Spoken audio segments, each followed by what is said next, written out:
안녕하세요. 저는 딸아이를 키우며 한 여자와 두 번의 결혼 생활을 하고 있는 남자입니다. 가끔 일하다가 시간이 날 때면 이곳에 들러 여기에 올라오는 사연들을 종종 듣고 있어요. 괜히 제가 사연의 주인공처럼 감정이입이 돼서 화가 날 만큼 기가 막힌 사연들도 많고 눈물이 찔끔 흘릴 만큼 감동적이고 안타까운 사연들도 많더라고요. 저도 적지 않은 나이인지라 이 나이 되도록 이렇게 험난한 세상을 살면서 산전수전 안 겪어본 일이 없을 지경이었어요. 마땅히 어디다 말할 곳이 없어서 그동안 혼자서 소갈이를 하고 있었는데 이렇게 익명으로 말할 수 있는 공간이 있어서 조심스럽게 제 이야기를 해보려고 합니다. 이런 글을 적는 게 처음인지라 횡설수설할 수도 있지만 그래도 용기를 내어 적어보도록 하겠습니다. 저는 어릴 때부터 부모에게 버림받고 돈 없으면 안 되는 이 각박한 세상을 한 여자아이와 버텨나갔어요. 그녀는 지금의 제 아내였고 아내를 처음 만난 건 제가 초등학교 4학년이 되었을 무렵이었어요. 부모가 없다는 이유 하나만으로 늘 왕따를 당해야 했던 제게 먼저 손 내밀어준 유일한 사람이었죠. 저는 당시 부산에 살고 있었고 아내는 아버지 직업 특성상 서울에서 저희 학교로 전학을 오게 된 거예요. 아무것도 모르는 이 아이는 해사한 얼굴로 제게 웃으며 반갑다고 손을 내밀더라고요. 저는 아내의 손을 잡으려고 했지만 혹시나 저 때문에 똑같이 왕따를 당하게 될까봐 손을 못 본 채 했어요. 그랬더니 아내는 제 손을 잡아 끌더니 자기 손과 맞잡게 하더라고요. 그 모습을 보고 주변에서는 그러다 왕따 당한다고 하지 말라고 말렸었지만 아내는 다른 아이들의 말에 아랑곳하지 않고 저한테만 시선을 맞추며 인사를 했죠. 저는 혹여나 아내가 왕따를 당하게 될까 걱정이 되어 그 뒤로도 아는 체를 하지 않으려고 했고 그럴 때마다 아내는 더 적극적으로 제게 다가오기 시작했어요. 아내는 서울에서 와서 그런지 저희와 다르게 뽀얀 피부에 이쁘장하고 귀티나는 아이였고 그런 그녀와 친해지고 싶었던 친구들은 저에 대한 모진 말들을 그녀에게 쏟아부었어요. 당시 11살밖에 안 되던 어린 친구들은 생각을 깊게 하지 않기 때문에 자신이 하는 말이 남에게 상처가 되는 말인지 아닌지도 모르고 막 뱉잖아요. 결국 아이들이 뱉은 말들은 고스란히 제게 상처가 되어 돌아왔죠. 지은아, 쟤랑 놀지 마라. 쟤 엄마 아빠 없고 돈도 없다. 코찔찔이 애들이랑 같이 보육원에서 지내는 앤데 너 진짜 그러다 쟤처럼 왕따 당한다. 그래 맞다 지은아. 저런 애랑 놀지 말고 우리랑 놀자니까? 내가 떡볶이 사줄게. 쟤랑 붙어있으면 가난한 거 없는다? 너네 엄마 아빠도 도망갈걸? 싫어. 나는 진우랑 놀 거야. 나랑 놀고 싶으면 진우도 같이 끼워줘. 그럼 내가 너네랑 놀아줄게. 그리고 너네 말버릇 좀 고쳐줬으면 좋겠어. 다른 애들이 너네 보고 그렇게 얘기하면 좋겠어? 야, 나는 너가 괜히 쟤 놀아주다가 같이 왕따 당할까봐 걱정돼서 하는 말이지. 기껏 네 생각해서 말해줬더만 왜 우리를 나쁜 사람으로 만드는데? 내가 나쁜 사람으로 만드는 게 아니라 너네가 나쁘게 말을 한 거야. 진우 끼워주면 같이 놀아줄까 생각했는데 너네 하는 행동 보니까 놀아주기 싫어. 저리 가. 아, 주은아, 우리가 잘못했어. 다시는 그런 말 안 할게. 같이 놀자. 그리고 진우도 끼워줄게. 그러니까 우리랑 같이 놀아. 아내는 지지 않고 아이들 말에 맞받아쳤고 당찬 아내의 기세에 아이들은 기가 죽어버렸어요. 결국 아이들은 아내와 놀고 싶은 마음에 저도 같이 끼워줬고 저와 놀아도 자신들이 말했던 가난이 옮거나 부모가 도망가는 일이 일어나지 않자 마음을 열고 진심으로 저와 친하게 지냈어요. 그리고 그동안 안 좋게 이야기해서 미안했다고 사과도 받아냈죠. 저는 그녀 덕분에 처음으로 친구라는 게 생겼고 우정이라는 게 뭔지 알게 되었죠. 그리고 그녀는 저를 보육원에서 빠져나올 수 있게 도와줬어요. 사실 저보다 어린 동생들을 봐주는 게 보통 쉬운 일이 아니었고 날이 갈수록 늘어나는 동생들을 보며 하루라도 빨리 이 지옥에서 빠져나오고 싶었죠. 하지만 제가 초등학생이니 아르바이트도 할 수가 없어서 보육원을 나온다고 하더라도 혼자서 생활할 집도 돈도 없었어요. 그러던 어느 날 건장한 아저씨와 인자하신 아주머니가 저를 찾아왔더라고요. 제게 손을 내미시면서 자신의 집에 같이 가자고 하시면서요. 그 모습이 그녀와의 첫 만남과 굉장히 흡사했고 저도 모르게 아주머니의 손을 잡고 나왔던 것 같아요. 아저씨와 아주머니를 따라 도착한 집은 보육원과도 비교할 수 없을 만큼 좋았어요. 이런 집은 처음이라 신기해서 마당 이곳저곳을 둘러보고 있었는데 집 문이 열리더니 한 여자아이가 고개를 빼꼼 내밀고 있더라고요. 저와 또래로 보여서 반가운 마음에 달려갔다가 아이의 얼굴이 선명하게 보였을 때쯤 힘껏 달리고 있던 제 발이 더 이상 떨어지지가 않더라고요. 그 여자아이는 다름 아닌 제 아내였던 거죠. 알고 보니 그녀가 밥도 안 먹고 부모님께 몇 날 며칠을 조르고 졸라서 저를 데려오게 만든 거예요. 그녀의 말을 들으니 제 사정이 너무 딱했고 어차피 남는 방도 하나 있어서 데리고 왔다고 하시더라고요.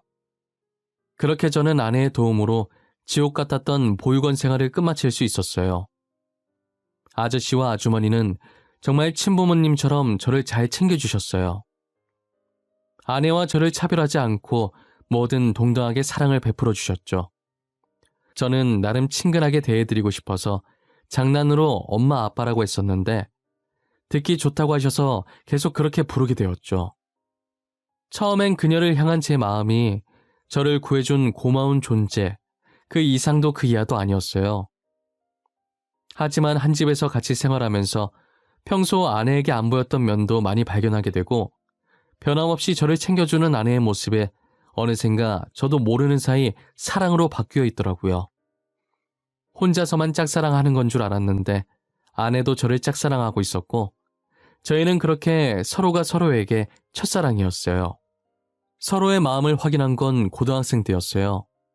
제가 동아리 이야기한다고 여자 후배와 나란히 앉아서 이야기를 하고 있었는데 그 모습을 아내가 보고 오해를 해서 질투를 하는 거예요. 고백을 그렇게 하려고 했던 건 아니었지만 오해는 풀어야 할 것 같아서 고백 아닌 고백을 해버렸죠. 너 아까 그 여자애 뭐야? 나란히 앉아가지고 시시덕거리면서 아주 좋아 죽던데? 너 요즘 동아리실 자주 가더니 저 애 때문에 간 거지? 무슨 소리고? 언제? 내가 누구랑 시시덕거렸는데? 내는 그런 적 없는데. 아, 혹시 주연이랑 있을 때 말하는 기가? 야, 그거는 우리가 축제할 때 할 일이 있어서 그런 거지. 우리? 우리라고 할 정도로 가까운 사이인가 봐. 조만간 사귀겠다? 축하해. 둘이 진짜 잘 어울려. 내가 진심으로 응원할게. 니 진짜 왜 그러는데? 나 좋아하는 사람 따로 있다고. 주희는 진짜 아니다. 니, 내 못 믿나? 내 거짓말하는 거 딱 질색인 거 알지? 주영이는 확실히 아니다. 근데 니 혹시 질투하나? 이씨, 그래. 이왕 들켜서 하는 말인데 나 네가 여자 후배들이랑 있는 거 볼 때마다 짜증나 진짜. 마음에 안 든다고. 됐어? 이제 속이 시원해? 아, 속이 아주 뻥 뚫리고 시원하다. 내가 이렇게 말하려던 건 아니었는데 네, 니 좋아한다. 남자답게 멋있게 고백하려고 했는데 니 때문에 다 망했다. 아내는 한껏 열을 내며 화를 내다가 제가 자신을 좋아한다는 걸 알자 화내던 걸 멈추고 갑자기 수줍어지면서 양볼을 발그레 붉히더라고요. 그 모습이 어찌나 귀엽던지 저는 아직도 그때의 기억이 어제일처럼 생생해요. 저희는 그렇게 서로의 마음을 확인하는 순간부터 연인이 되었어요. 함께해온 시간이 긴 만큼 서로에 대해 모르는 게 없었어서 이른감이 없지 않아 있지만 성인이 되고 제가 군대를 갔다 온 뒤에 바로 결혼을 했어요. 처음 저희가 결혼하겠다고 인사드리니 장인 장모님께서 엄청 좋아하시더라고요. 저라면 믿고 자신의 딸을 맡길 수 있겠다고 하시면서요. 고마워할 사람은 저인데 오히려 장인 장모님께서 고맙다고 눈물을 흘리시더라고요. 저는 그동안 키워주셔서 그리고 아내를 제게 믿고 맡겨주셔서 감사하다고 큰절을 올렸어요. 저희는 일찍 아이를 가지고 싶다는 생각이 전혀 없어서 충분히 신혼을 즐기다가 딸을 하나 낳았었어요. 다행히 딸이 저를 안 닮고 아내를 닮아서 피부도 뽀얗고 쌍꺼풀도 짙은 게 너무 이쁘더라고요. 그래도 제가 잘난 곳 하나 없어도 코 하나는 자부심 가질 만큼 이뻤거든요. 아내도 가끔 제 코를 보면서 이쁘다고 그렇게 수술하고 싶다고 할 정도였어요. 딸이 다른 건 다 아내 닮았는데 코는 저를 쏙 빼닮은 거예요. 어쩜 좋은 유전자만 받고 태어났는지 제 딸이라서가 아니라 정말 이뻤어요. 딸바보 저희 부부는 장인 장모님에게 받았던 사랑을 똑같이 딸아이에게 주었고 딸은 저희의 사랑을 듬뿍 받으며 하루가 다르게 커가기 시작했어요. 아이가 5살이 되었을 무렵에 아내는 어느 정도 딸이 컸으니 제게 딸을 잠깐 맡기고 친구와 2박 3일로 다른 지역에 여행을 가겠다고 하는 거예요. 저는 그동안 고생했으니 친구랑 놀면서 스트레스 좀 풀고 오라고 했었죠. 여행하는 동안 아내는 제가 따로 시키지는 않았지만 걱정이 됐는지 꼬박꼬박 연락을 하더라고요. 어디를 갔으며 이제 어디를 갈 거고 방금 어디에 도착해서 뭔가를 먹었다고 하면서 걱정할 틈을 주지 않았어요. 그런데 여행 마지막 날 낮부터 아내와 연락이 안 되는 거예요. 처음엔 마지막이니 아쉬운 마음에 전화하는 것도 있고 신나게 즐기고 있는 줄 알았어요. 그런데 집에 올 시간은 점점 다가오고 걱정되는 마음에 아무리 전화해봐도 여전히 똑같은 신호음만 반복되고 아내의 목소리는 들을 수 없었죠. 오는 길에 차 안에서 자는 건가 싶어서 몇 번 하다가 안 했는데 오후 9시가 넘어가도록 집에 들어오지도 연락을 받지도 않는 거예요. 저는 이제 서서히 걱정해서 불안으로 바뀌더라고요. 10시 정도 돼서 한 번 더 전화를 해보니 드디어 연결이 되는 거예요. 그런데 아내의 목소리가 아니라 어떤 모르는 남자의 목소리가 수화기 너머로 들렸죠. 여보, 당신 지금 어딘데? 내가 지금 몇 번이나 전화했는 줄 아나? 왜 이제야 전화를 받는 건데? 내가 네 얼마나 걱정했는데? 여보세요? 죄송하지만 아내분께서 전화기를 잃어버리신 것 같아요. 제가 방금 길거리에서 이 휴대폰을 주웠거든요. 찾으러 오셔야 할 것 같네요. 아, 죄송해요. 제가 찾으러 가겠습니다. 혹시 거기 위치가 어떻게 되나요? 위치 알려주시면 제가 그쪽으로 갈게요. 여기가 경주 시내 쪽이거든요.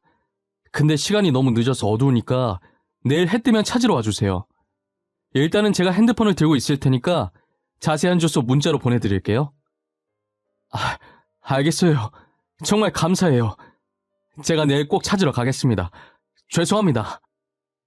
저는 해가 뜨는 대로 남자가 찍어준 주소로 갔어요. 길거리에 휴대폰이 떨어져 있었고 주변엔 아무도 없었다고 하더라고요. 아내를 찾을 만한 단서가 단 하나도 남아있지 않았어요. 인근 경찰서로 가서 아내의 실종 신고를 했고 저는 경주를 샅샅이 뒤지기 시작했어요. 정말 안 찾아가 본 곳이 없는 것 같았는데 아내는 어디에도 보이지 않더라고요. 저는 시간이 지나고 아내는 보이지 않자 점점 속이 새까맣게 타들어갔어요. 딸도 맡길 곳이 없어서 장인 장모님께 맡겨두고 전단지를 만들어서 아내를 찾으러 다녔죠.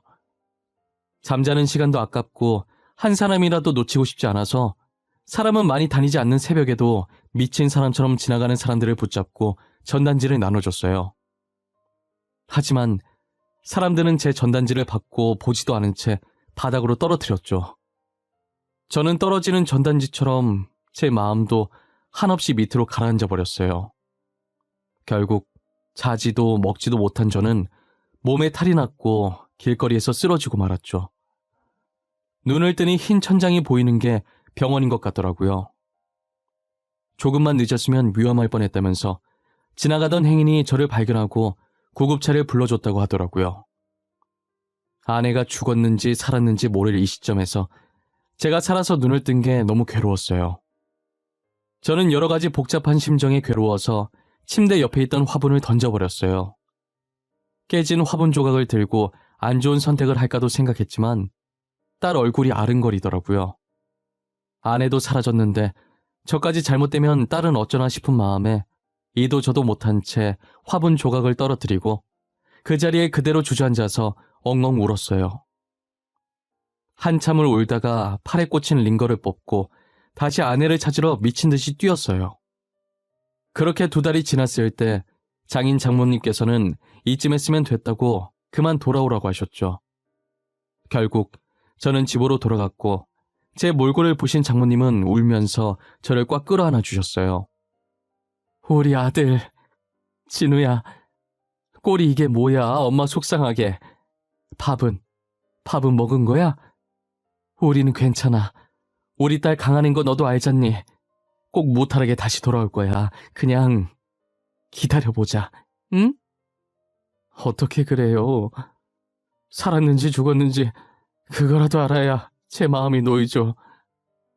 마냥 기다리기만 하다가 아무 소식도 못 듣게 되면 어떡해요. 저 지은이 없이 못 살아요, 엄마. 실종 신고도 했고 조그만 단서라도 나오면 바로 경찰한테 전화 올 거야. 그러니까 우리라도 정신 똑바로 차리고 지은이 기다리자. 네 몸도 좀 살피면서 믿고 기다려보자. 엄마 앞에서 이런 말해서 정말 죄송한데요. 저는 진짜 지은이 없으면 못 살아요. 우리 지은이 없으면 저도 없어요. 미안할 게 뭐 있어. 다 네가 우리 딸을 많이 아껴서 하는 말인데 우리는 오히려 고마워. 이렇게까지 우리 딸을 사랑해주고 아껴줘서. 그래 아들아, 우리는 너한테 너무 고맙다. 몸 많이 상했네. 이제 그만하고 쉬거라, 응? 너 이러다 죽겠어 이거사. 저는 장모님의 만류에도 아내 찾는 것을 포기하지 않았어요. 그렇게 시간은 훌쩍 지나 15년이란 세월이 흘렀고 5살이던 딸은 어느덧 20살이 되었죠. 모든 사람이, 심지어 장인 장모님까지도 포기하라고 했었지만 딸은 15년 동안 제 옆에서 포기하라는 말 한 번 없이 옆에서 아내 찾는 것을 도와줬어요. 저를 대신해서 SNS에 글도 올려주고 사람 찾는 프로그램에 제보도 해주었죠. 하지만 그렇게 한다고 해서 저희에게 돌아오는 소득은 아무것도 없었어요. 솔직히 말하면 저도 15년간 찾아다니면서 포기해야 하나 싶었던 적이 없었던 것은 아니에요.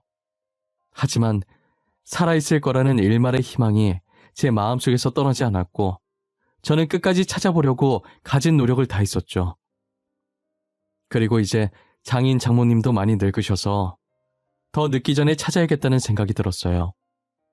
저는 장인어른이 하시던 회사를 이어받아 하고 있었고 딸은 학교를 마치고 저와 저녁을 먹으러 제 회사에 들렀었어요. 그날은 아내의 생일이었고 저희는 아내가 없어도 꼭 생일을 챙겨주었어요. 딸은 SNS에서 맛집 찾아냈다고 한 번만 가보자고 조르더라고요. 자식 이기는 부모 없다고 하도 가자고 조르길래 못 이기는 척 딸 손에 이끌려서 식당에 갔어요. 딸은 이미 메뉴를 고르고 왔었는지 메뉴판을 보자마자 직원을 부르더라고요. 여직원 한 분이 저희 테이블에 왔는데 제 아내와 엄청 닮은 거예요. 저도 모르게 여직원에게 아내 이름을 불렀고 여직원은 누구냐는 듯이 쳐다보더라고요. 저는 그 직원이 아내라는 것을 한 번에 알 수 있었어요. 그 직원 손목에 아내와 똑같은 크기와 모양의 큰 점이 있었거든요. 저는 그 점을 보는 동시에 아내라고 확신할 수 있었어요. 하지만 딸은 너무 어릴 때라 엄마를 기억하지 못해서 못 알아봤고 여직원에게 사람을 찾고 있는데 착각한 것 같다고 죄송하다고 하면서 왜 그러냐는 듯이 저를 막아서기 시작했어요. 저는 확실히 아내가 맞다고 손목에 있는 점을 보라고 했죠. 제가 아내 찾는 글을 올려달라고 부탁했을 때 남들과 다른 특징이 뭐 있을까 하다가 딸한테 옛날 사진을 보여주면서 손목에 점 있다는 얘기를 했었거든요. 그래서 딸이 얼굴은 잘 기억 못해도 점 하나는 기억하고 있었어요. 모양도 특이하게 약간 하트 모양으로 생겨서 딸이 신기했었거든요. 그런데 그 여직원한테도 하트 모양 점이 있으니 딸도 저처럼 놀라더라고요. 딸은 그때부터 눈에서 눈물이 차오르기 시작했고 저는 직원에게 기억 안 나는 거냐고 물었죠. 여직원은 저희 대화를 들어도 아무것도 모르는 눈치였고 옆 테이블에서 주문받다가 우연히 이야기를 들은 사장님이 조심스럽게 저희 쪽으로 오시더라고요. 혹시 저 직원이랑 아는 사이예요? 아니 들으려고 들은 건 아니고 어쩌다 옆에 있어서 듣게 됐는데 직원이랑 아는 사이인가 했어요. 네, 제가 15년 전에 잃어버린 아내예요. 그런데 전혀 기억을 못하는 것 같아요. 놀러 간다고 나갔다가 그 뒤로 집에 들어오질 않았거든요. 어머머, 15년 전이면 맞네. 내가 저 직원 데려온 게 15년 전이거든요. 저랑 처음 만났을 때도 아무것도 기억을 못 하더라고요. 혹시나 무슨 일 생길까봐 제가 데리고 왔어요. 사장님께서 저희 아내를 데리고 오셨다고요? 아니, 어떻게요? 어디서 데리고 오셨는데요? 저희한테 자세히 말씀해 주실 수 있나요? 알고 보니 아내가 여행 마지막 날 새벽에 경주에서 사고가 났었나 봐요. 당시 사장님께서 봤을 땐 운전석에는 아무도 없었고 아내만 쓰러져 있었대요.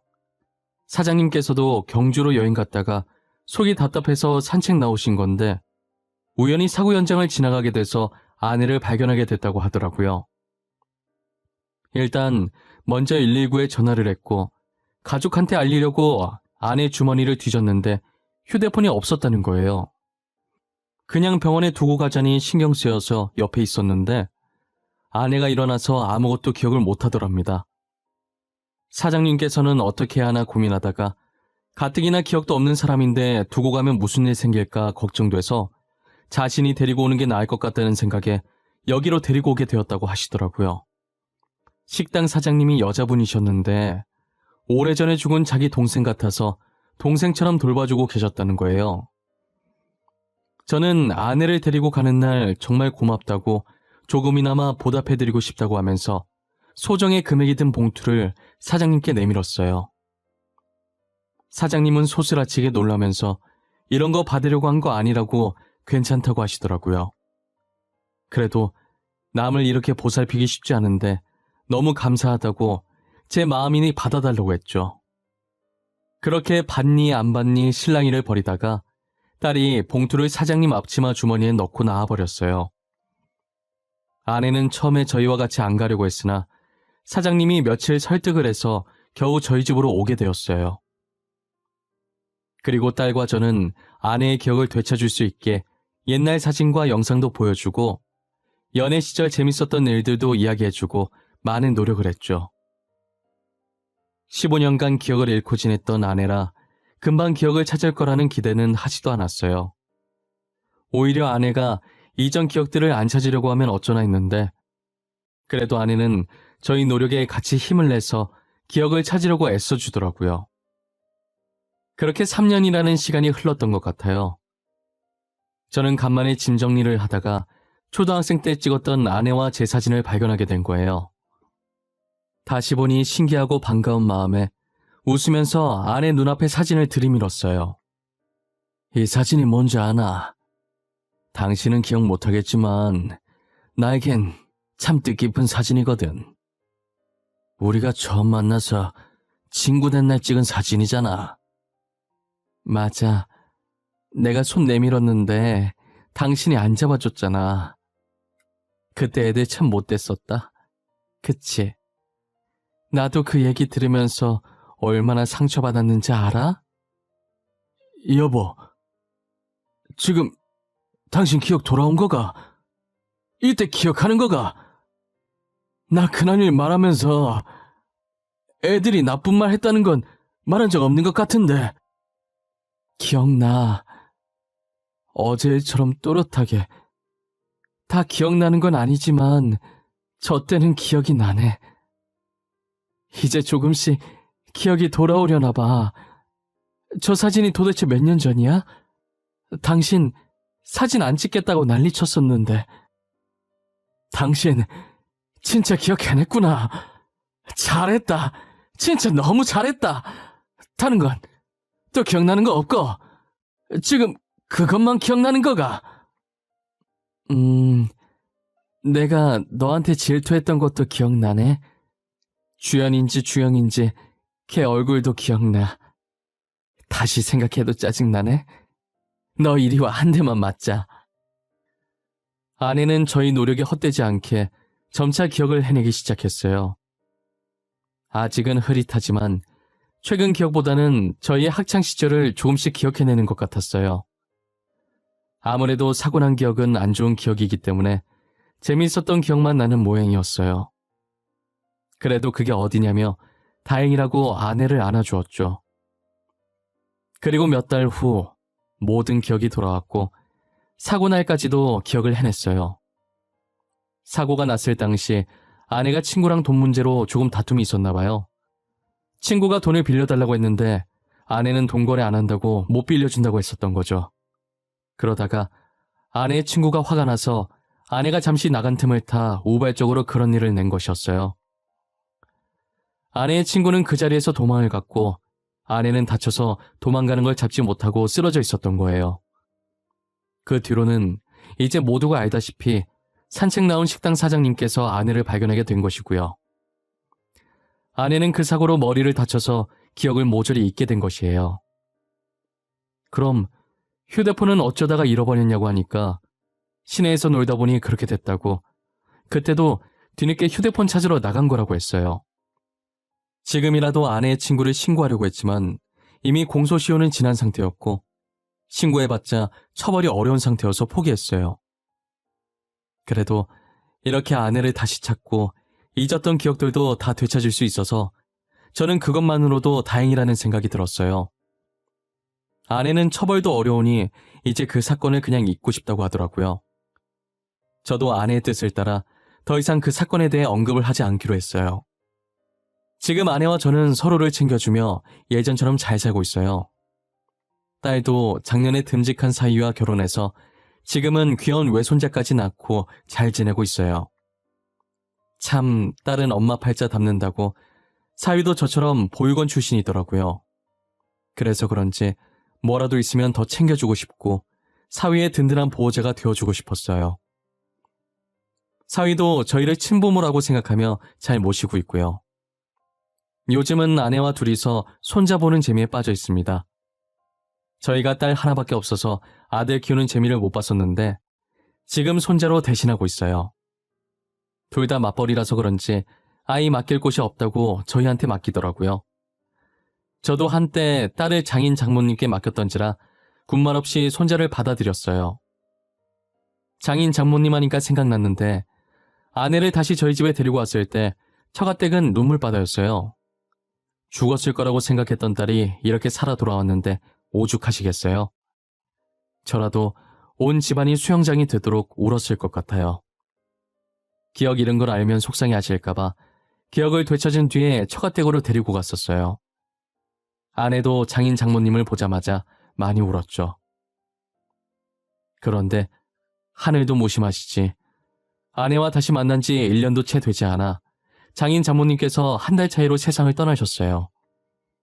아내가 실종되고 마음의 병으로 두 분 다 몸이 급격히 안 좋아지셨었는데 아마도 아내를 볼 거라는 희망으로 다들 마지막 힘까지 버티고 계셨던 것 같아요. 마지막 가는 순간까지도 제 손을 붙잡고 포기하지 않아줘서 고맙다고 하셨죠. 저는 당연히 해야 할 일을 한 거라고 고마워하지 않으셔도 된다고 했어요. 그렇게 장인 장모님은 사랑하는 딸을 찾아 더 이상 아무 미련 없다는 듯 편안하게 잠자는 듯한 표정으로 저희 곁을 떠나셨어요. 저는 아직도 가끔 아내가 다시 돌아온 것이 믿기지가 않아요. 지금도 꿈인 것만 같아서 제 옆에서 조용히 잠자고 있는 아내의 볼을 살짝 눌러봤네요. 말랑말랑한 촉감이 느껴지는 게 꿈은 아니라고 말해주는 것 같아요. 고온히 자고 있는 아내를 보니 그간 아내를 찾으려고 고생했던 제 노력이 헛되이지가 않았다는 게, 그리고 결국은 이렇게 아내를 다시 찾아냈다는 게 정말 행복했어요.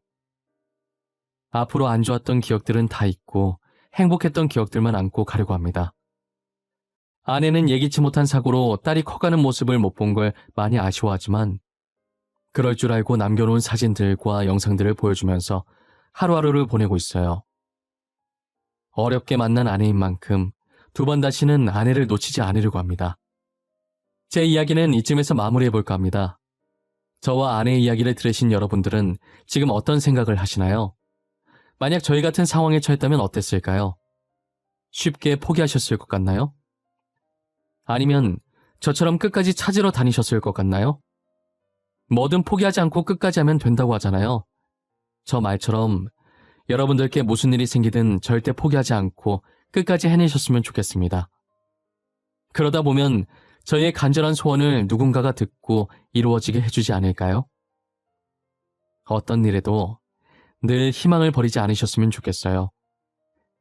그럼 지금까지 제 이야기를 들어주셔서 감사하고 앞으로는 늘 행복하고 좋은 일들만 가득하시길 바랄게요.